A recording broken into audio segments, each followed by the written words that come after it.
Hello everyone, welcome back to our channel Vaishnavi. ఇంకా ఇది వచ్చేసి మొన్న శుక్రవారం రోజు కార్తీక పౌర్ణమి వచ్చింది కదా, ఆ రోజు ఎర్లీ మార్నింగ్ బిట్లుగా అయితే తీశాను. ఇది వచ్చేసి ఆ రోజు వీడియో అనమాట. పిల్లల్ని అయితే తీసుకెళ్ళలేదండి. ఎర్లీ మార్నింగ్ 4 కల్లా మేమైతే సముద్ర స్నానానికి వెళ్ళిపోయాము. ఆ టైంలో పిల్లలకి జలుబు చేస్తుందేమో, కొంచెం అనీజీగా ఉన్నారనమాట పిల్లలు. అందుకని చెప్పేసి ముందు రోజు గురువారం రోజే పిల్లలు ముగ్గురిని కూడా అమ్మ దగ్గరికి పంపించేశాను. ఇంకా నేను, మా వారు, చెల్లి మేమందరం కలిసి ఎర్లీ మార్నింగ్ శుక్రవారం 4:20 ఆ టైం అంతకి మేమైతే బీచ్ దగ్గరికి బయలుదేరాము అనమాట. ఇంకా బీచ్ దగ్గరికి నేను పౌర్ణమి రోజు వెళ్ళడం ఇదే ఫస్ట్ టైం అండి. ఎంత బాగుందో అప్పుడు అనిపించింది. అయ్యో, పిల్లల్ని కూడా తీసుకొస్తే ఎంజాయ్ చేసేవాళ్ళు కదా, చలి పెడుతుందేమో, కొంచెం జలుబులుగా ఇదిగా ఉందని చెప్పి నేనైతే తీసుకెళ్ళలేదండి. కానీ చాలా బాగుందన్నమాట. నెక్స్ట్ ఇయర్ నుంచి ఖచ్చితంగా తీసుకెళ్ళాలని నేనైతే ఫిక్స్ అయిపోయాను. ఇది వచ్చేసి బీచ్ దగ్గర కొంచెం బయటికి ఫుడ్ అది పెడతారు కదా, అక్కడ శివలింగాన్ని పెట్టారనమాట. మేము ఇక్కడైతే కొన్ని ఫొటోస్ తీసుకున్నాము. ఇంక ఇప్పుడు వచ్చేసి వీడియో అయితే స్టార్ట్ అవుతుందన్నమాట. ఎర్లీ మార్నింగ్ 4 కల్లా అమ్మవారికి అయితే నేను ఇలాగ పూజ చేసుకున్నానండి. నైవేద్యం కూడా చేశాను. గోధుమ నూకతో పాలు పోసి స్వీట్ లాగా చేశాను. అది అమ్మవారికి పెట్టి పూజ చేసేసుకొని అష్టోత్తరాలు అవన్నీ చదువుకొని వెళ్ళాను.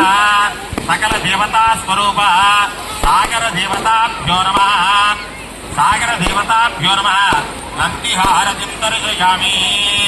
నందిహారతి ఆ యొక్క కైలాసంలో ఆ పరమేశ్వరుని యొక్క వాహనం యొక్క నంది హారతిని ఆ యొక్క సముద్రానికి ఇచ్చారు. హరి నమః. ఇంట్లో అమ్మవారికి అయితే నైవేద్యం పెట్టి అష్టోత్తరాలు, లక్ష్మీ అష్టోత్తరం, దుర్గా అష్టోత్తరం అన్నీ చదువుకొని ఇంట్లో అమ్మకి బాగా పూజ చేసుకొని కొబ్బరికాయ అది కొట్టేసి, శుక్రవారం కదండి వెళ్ళొచ్చేసరికి ఏ టైం అవుతుందో ఎర్లీ మార్నింగ్ ఇంట్లో పూజ చేసుకుంటే మంచిదని ఇంట్లో పూజ చేసుకున్నాను. సో అందుకే ఇంట్లో అది వీడియో షూట్ చేయలేకపోయాను. 3కి అలా లేస్తేనే పూజ అయ్యేసరికి 4:20 అలా అయిందనమాట. అందుకని చెప్పేసి ఇంట్లో అయితే ఏమీ షూట్ చేయలేదండి. ఇంక ఇక్కడైతే సువరలంక సముద్ర తీరాన పౌర్ణమి రోజు అందరూ కూడా సముద్ర తీరాన అంటే స్నానాలు చేసి అలాగే దీపాలు వెలిగించడానికి వస్తారు కదా. కార్తీక పౌర్ణమి రోజు సముద్ర స్నానం చాలా మంచిదనమాట. సో దానికి అందరూ వస్తూ ఉంటారు కాబట్టి ఇంక ఇక్కడ ఈ సముద్ర తీరానైతే శివయ్యని ఇలా ఏర్పాటు చేసి అసలు ఆ పాటలు వింటూ ఉంటుంటే ఎలాంటి ఏమంటారు, భక్తి లేని వాళ్ళని ఏదో అంటారండి, నాస్తికులు, వాళ్ళకి కూడా ఆ స్వామి మీద ప్రేమ, అలాగే కళ్ళల్లో నుంచి నీళ్ళు వచ్చేసి బాడీలోంచి ఒక బూబ్స్ వస్తాయి అన్నమాట. ఎంత బాగుంటుందో. నాకు అక్కడ ఉన్నంతసేపు ఆ దేవుణ్ణి స్మరిస్తూ ఆ పాటలు వింటూ ఉంటే కళ్ళలోంచి నీళ్ళు వస్తూనే ఉన్నాయండి.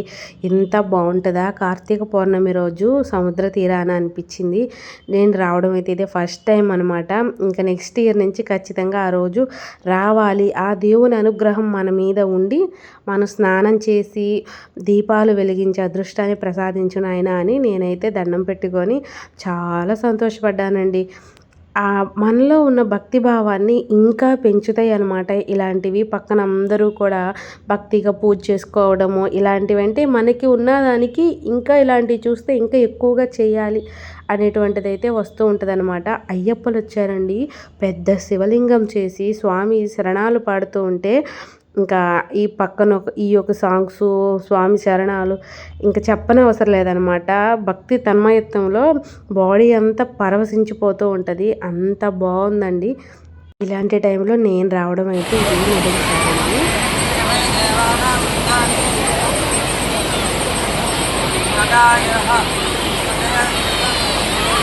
ఇంకా ఇది వచ్చేసి నేను సముద్ర తీరాన చేసుకున్న చిన్ని శివలింగం చూసారా, చామంతి పూలు ఎలా పెట్టాను, 365 ఒత్తులు అవన్నీ వేసి స్వామిని చేసి పూజ అయితే చేసుకున్నానండి. ఆ టైంలో నాకు వీడియో షూట్ చేయడానికి ఎవరు ఖాళీగా లేరు, అందరూ స్నానాలు చేసే బిజీలో ఉన్నారు. మేమిద్దరం అయితే ఓన్లీ 3 మునకలేసి ఇంకప్పటికి తెల్లవారిపోతుందని చెప్పేసి ఇంకా అక్కడ దీపాలు వెలిగించాలి అని మేము వచ్చేసామన్నమాట. మా వాళ్ళందరూ కూడా స్నానాలు చేసే బిజీలో ఉన్నారు, ఫోన్ పట్టుకొని షూట్ చేసే ఆలోచనలో ఎవరూ లేరు. ఇంకా మా వారు ఎందుకో ఆ ఫొటోస్ అయితే తీశారనమాట. అవి నాకు వీడియోస్లోకి ఉపయోగపడ్డాయి.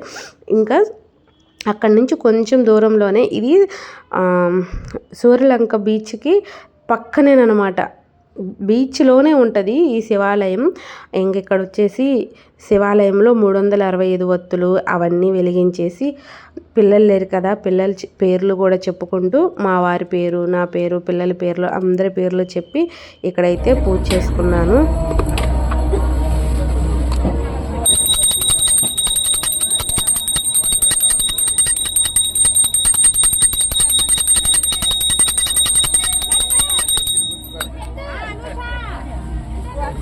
ఎవరిష్టం వాళ్ళదండి. చాలామంది ఇలాగ నడిచే ప్లేసుల్లో గౌరమ్మని పెట్టి పూజ చేసుకొని అలా వదిలేసి వెళ్ళిపోతూ ఉన్నారనమాట. నాకు అలా నచ్చదు. మనం కాలుతో తగిలినా, మనం తొక్కినా మనకి అలాగే చేసిన వాళ్ళిద్దరికీ ఆ ఎఫెక్ట్ అయితే ఉంటుందని చెప్పేసి నేనైతే అక్కడ గౌరమ్మని చేయలేదు, సముద్రం ఒడ్డునైతే చేశాను. నేను ఇంక మామూలుగా దీపము అవన్నీ పెట్టి దీపానికి తాంబూలం, అగరబత్తి, కొబ్బరికాయ కొట్టి అలాగే హారతి కూడా ఇచ్చేసాను. ఇది ఫ్రెండ్స్ ఈరోజు వీడియో కనుక నచ్చితే లైక్ చేయండి. మీరు ఎలా చేసుకున్నారనేది కూడా కామెంట్ చేయండి. ఉంటానండి, బాయ్.